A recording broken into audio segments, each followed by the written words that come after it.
The non-compete agreement landed on my desk at 3:42 p.m. on a Tuesday with the casual violence of a grenade disguised as paperwork. 18 pages, single-spaced, printed on heavy cream stock that practically screamed, "This is legally binding and you're screwed." I picked it up with the kind of dread you feel when opening medical test results or tax audit notices, and started reading. Page 1 was brutal. I couldn't work for any competing company for 3 years. Page 2 was worse. I couldn't solicit any clients, employees, or vendors for 5 years. Page 3 made my vision blur. I couldn't work in any related industry within a 500-mile radius, which in my industry basically meant I couldn't work anywhere doing anything I was qualified to do. By page 4, I was pretty sure they were trying to prohibit me from thinking about technology without written permission. But then I got to page 7, section 4.2, subsection C, buried in a paragraph dense enough to stop bullets, and I saw it. 1 sentence. 14 words. A single clause that their lawyer had copied from a template without reading carefully, and that was about to blow up in their faces like a legal landmine wrapped in irony. I'm Jessica Ramirez, and I've been Senior Director of Product Development at Nexus Digital Systems for 6 years, 8 months, and 12 days. Not that anyone was counting except me and the HR database that tracked my every sick day and vacation hour like I was on parole. I wasn't the kind of person who made waves or threatened lawsuits or caused drama in meetings. I was the person who showed up early, stayed late, and quietly built products that generated approximately 40% of the company's revenue while getting paid roughly 60% of what my male colleagues made for doing less work. I drove a practical Honda CR-V with 147,000 miles on it and a parking permit from a ski resort I'd visited once in 2019 still stuck to the windshield.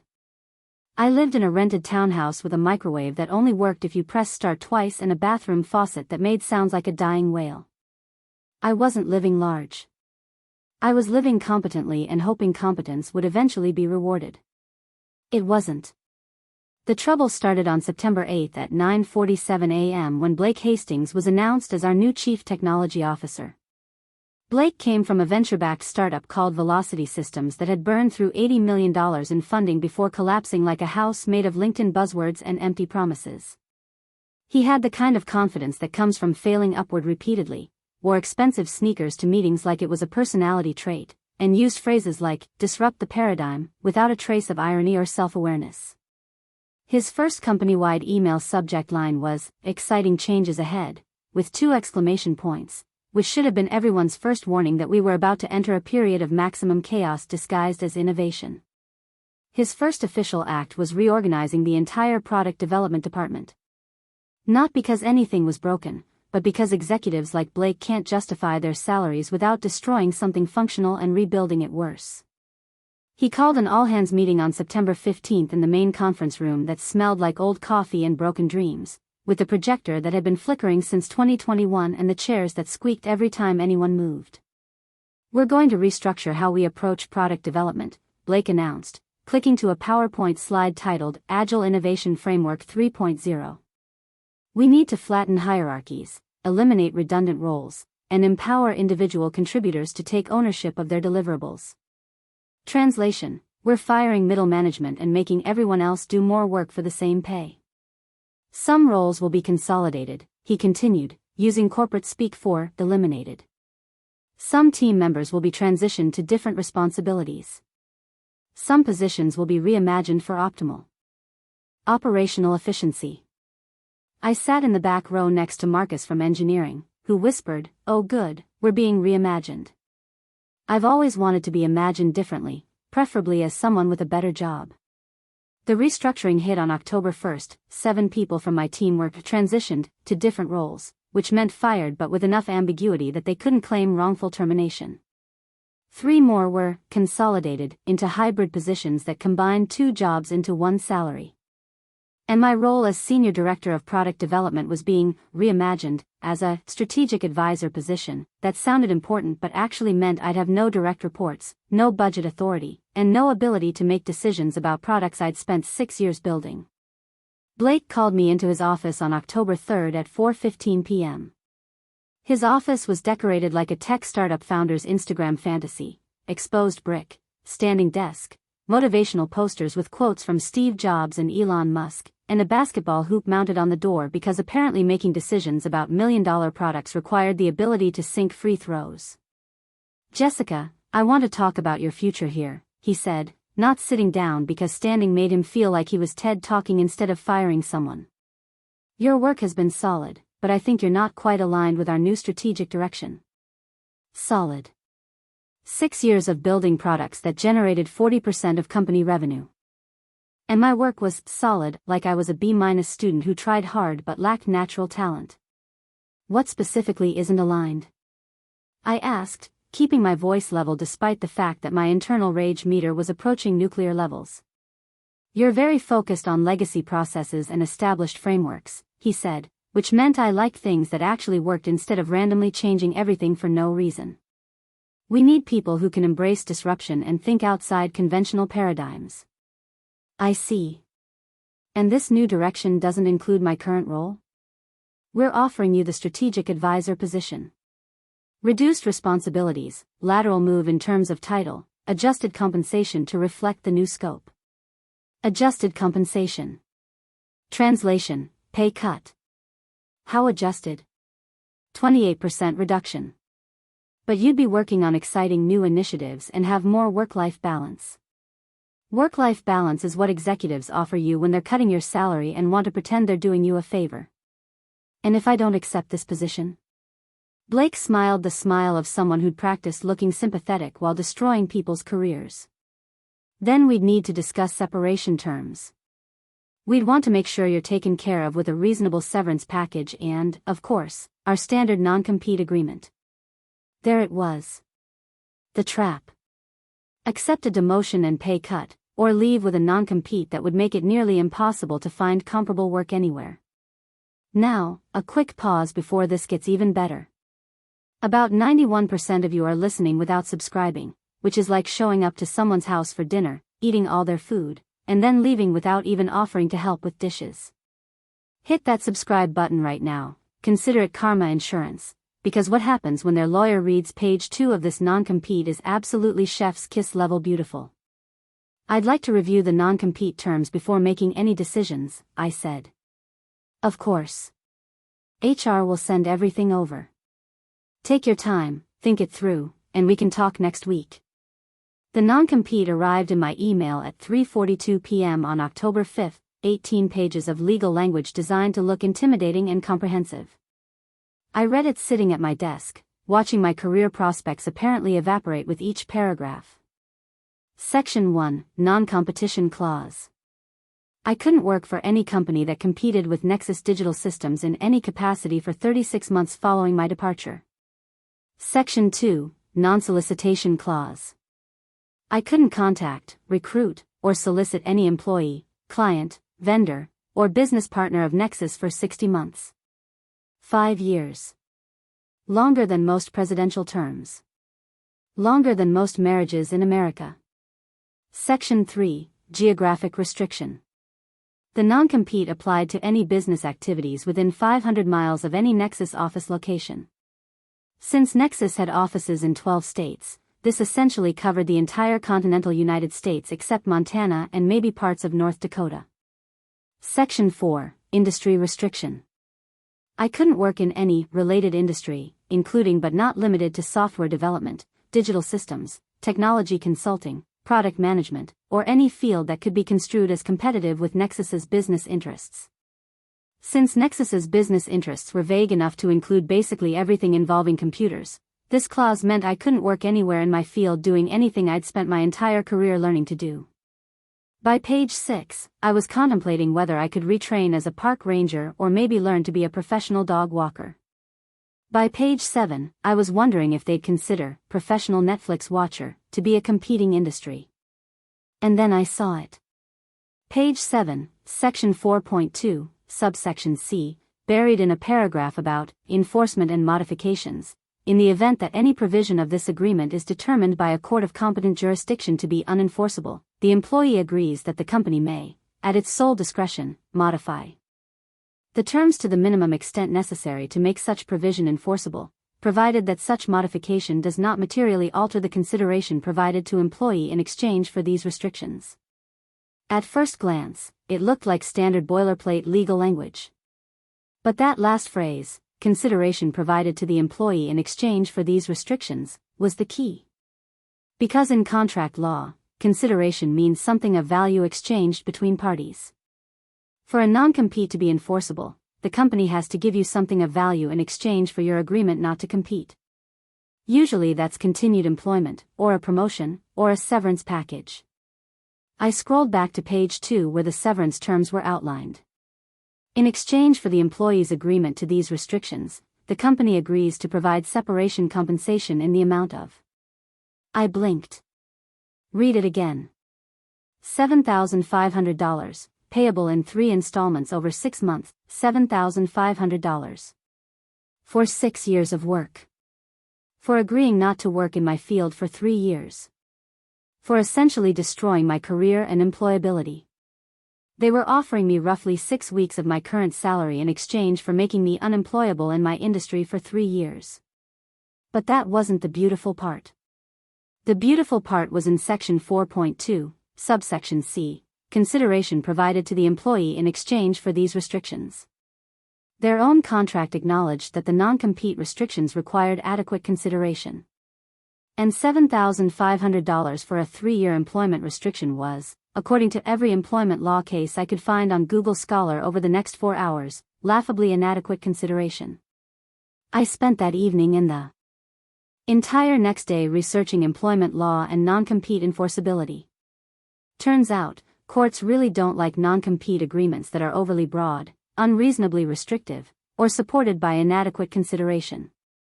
And a 3-year non-compete covering 500 miles and multiple industries in exchange for $7,500 was basically the legal equivalent of showing up to court wearing a sign that says, "Please invalidate this ridiculous contract."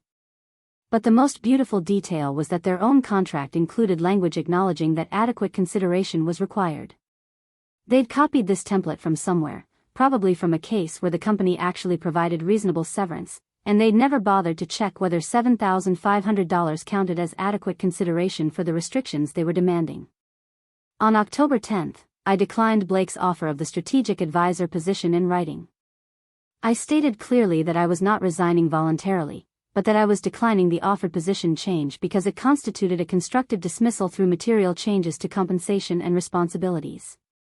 On October 12th, Blake responded with a formal termination letter and the non-compete agreement requiring my signature within 5 business days.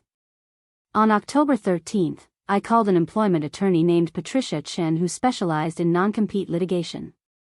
I'd found her through a colleague who'd successfully fought a non-compete 2 years ago. Patricia had a reputation for making corporate lawyers regret their career choices and for reading contracts the way sharks smell blood in water. "Send me everything," she said after I explained the situation. Employment contract, non-compete agreement, termination letter, any emails about the separation terms. I sent it all within an hour. She called me back at 4:47 p.m.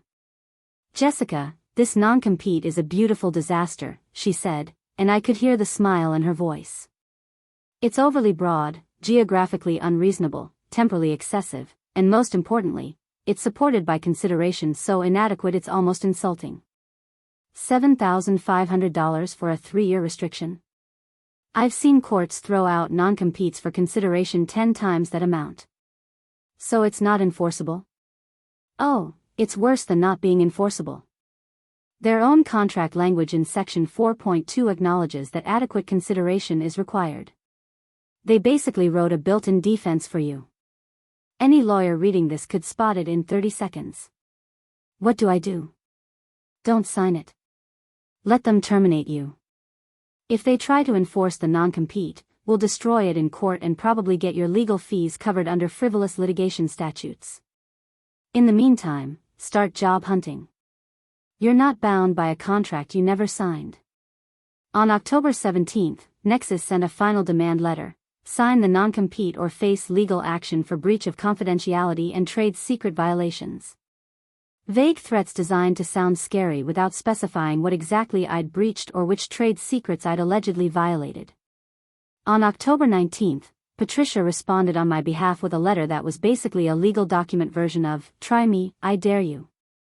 She pointed out that I hadn't signed any agreement, that the proposed non-compete was unenforceable due to inadequate consideration as acknowledged in their own contract language, and that any attempt to enforce it would result in counterclaims for wrongful termination and tortious interference with prospective employment. Silence for 2 weeks. Then, on November 2nd, I accepted a position as VP of Product Development at Quantum Solutions, a direct competitor of Nexus Digital Systems. Better title, 40% higher salary, actual authority to make decisions, and a signing bonus that was more than Nexus had offered me for their entire non-compete agreement. On November 7th, 3 days before my start date at Quantum, I received a letter from Nexus's legal department. Subject, Notice of Non-Compete Violation and Demand to Cease Employment. They were actually trying to enforce an agreement I'd never signed. Patricia filed a response the same day requesting immediate dismissal of any threatened legal action and demanding that Nexus cease and desist from interfering with my lawful employment. She also sent a courtesy copy to Quantum's legal team with a memo explaining that the non-compete was unenforceable and that Quantum faced no risk in hiring me. On November 8th, Nexus's lawyer called Patricia. She put him on speaker so I could listen. "Ms. Chen, I'm calling about the Ramirez matter. We'd like to discuss a settlement to avoid litigation." "What terms are you proposing?" Patricia asked. "We're willing to release Ms. Ramirez from the non-compete restrictions if she agrees not to solicit any Nexus clients or employees for 12 months. She never signed the non-compete, so there's nothing to release her from. And your client is demanding restrictions without offering consideration. What are you offering in exchange for this 12-month restriction?" Pause. Long, awkward pause. "We'd agree not to pursue legal action for contract violation." "What contract?" "She didn't sign your non-compete. You can't violate a contract that doesn't exist." Another pause. I could practically hear the lawyer flipping through papers, realizing he'd walked into this conversation unprepared. The employment contract included confidentiality provisions that relates to trade secrets and proprietary information, which Ms. Ramirez has not violated and has no intention of violating. If your client has evidence of actual trade secret misappropriation, present it. Otherwise, stop threatening my client with fictional violations of agreements she never signed. We'd prefer to resolve this amicably. Then stop sending threatening letters and let my client work at her new job. If Nexus wants to pursue this, we'll see them in court, where a judge will read Section 4.2 subsection C of your own non-compete agreement and laugh you out of the courtroom for trying to enforce inadequate consideration. The lawyer was quiet for a moment. Section 4.2 subsection C. The clause about consideration requirements. You might want to read your own contract before threatening people with it. I could hear papers rustling on his end. The moment he found the clause. The moment he realized their template language had sabotaged their own agreement. The moment he understood that they'd written their own defeat into the contract they were trying to enforce. "I'll need to consult with my client and get back to you," he said, voice tight. "You do that." In the meantime, Ms. Ramirez starts her new position on November 10th as scheduled. Any further contact from Nexus should come through my office, not directly to her. Patricia hung up and turned to me with a grin. That man just realized he's going to have to explain to his client that their non-compete is unenforceable because of language in their own contract template. This is why you read every word of every agreement before you send it. November 10th, I started at Quantum Solutions. New office with windows that actually opened, a coffee machine that made drinks that tasted like actual coffee instead of punishment, and a team that seemed genuinely excited to have me there. On November 15th, I received a final letter from Nexus. No threats, no demands, just a simple statement. Nexus Digital Systems acknowledges that Jessica Ramirez is not subject to any non-compete restrictions and wishes her well in her future endeavors.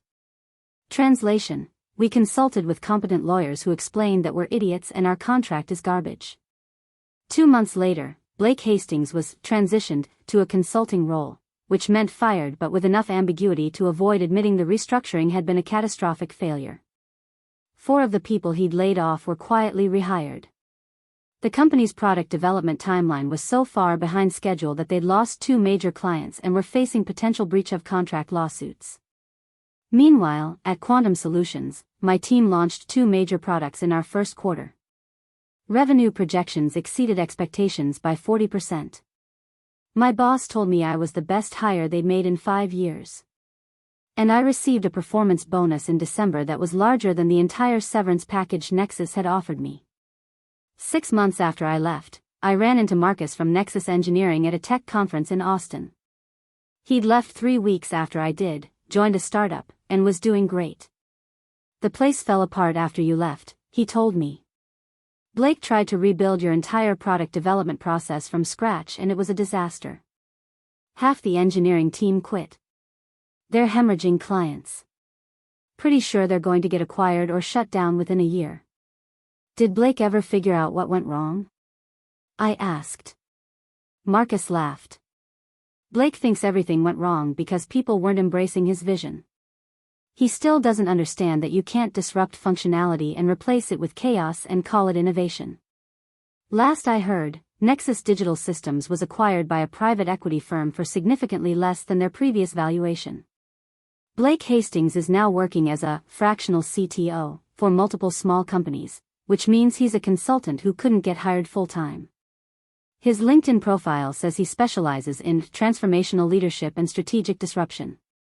The lawyer who sent me that threatening letter? Still working for Nexus's legal department. I imagine he learned an important lesson about reading your own contracts before trying to enforce them. As for me, I learned something valuable from that whole experience.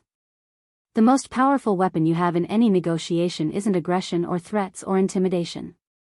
It's knowledge. Reading every word.